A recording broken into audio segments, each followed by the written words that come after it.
We're going to have a lot of phone calls made to companies when they say they're thinking about leaving this country, because they're not leaving this country. They're not going to leave this country, and the workers are going to keep their jobs. And they can leave from state to state, and they can negotiate good deals with the different states and all of that. But leaving the country is going to be very, very difficult.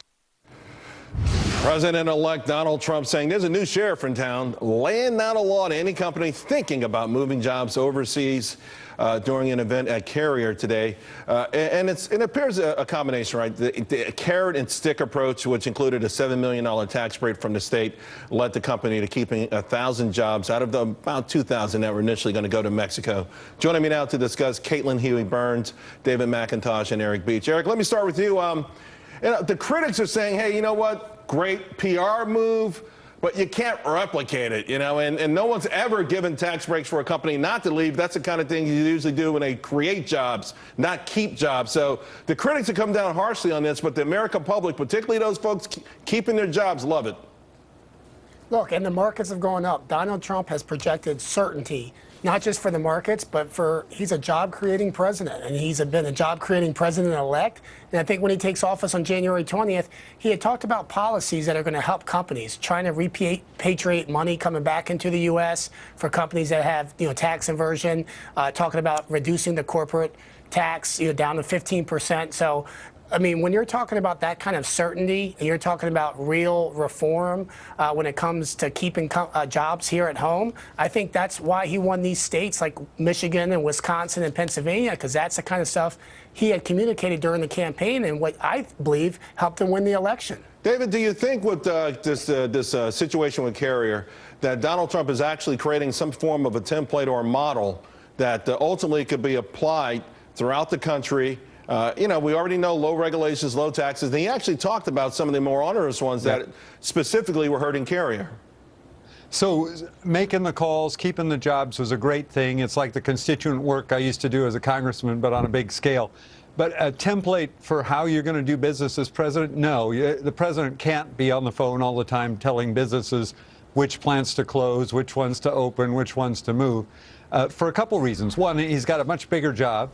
Second, some people will be left out in the cold, like the 300 Carrier employees in Indiana about 100 miles north of there.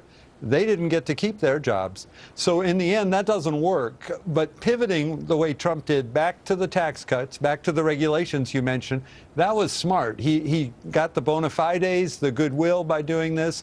Now he's going to push the Democrats and say, look, I'm going after your constituency. These were union workers. I'm going to save union worker jobs.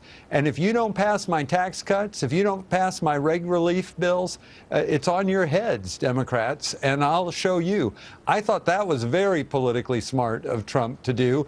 And if anybody in Washington should be quaking in their votes, it's Chuck Schumer and his Democrat senators. Well, listen, here's the thing. Bernie Sanders, he dissed the move, and a whole lot of others. The White House did, Josh Earnest and all these guys. But what will happen, Caitlin, when a company says, hey, it's not enough and we are going to move these jobs, and he's going to have to come down hard on them? Well, I think that's the real concern, right, is what kind of precedent this sets. And we still don't know exactly what Donald Trump is going to do in terms of these policies. Yes, they've talked about several different items that could encourage people to keep things here.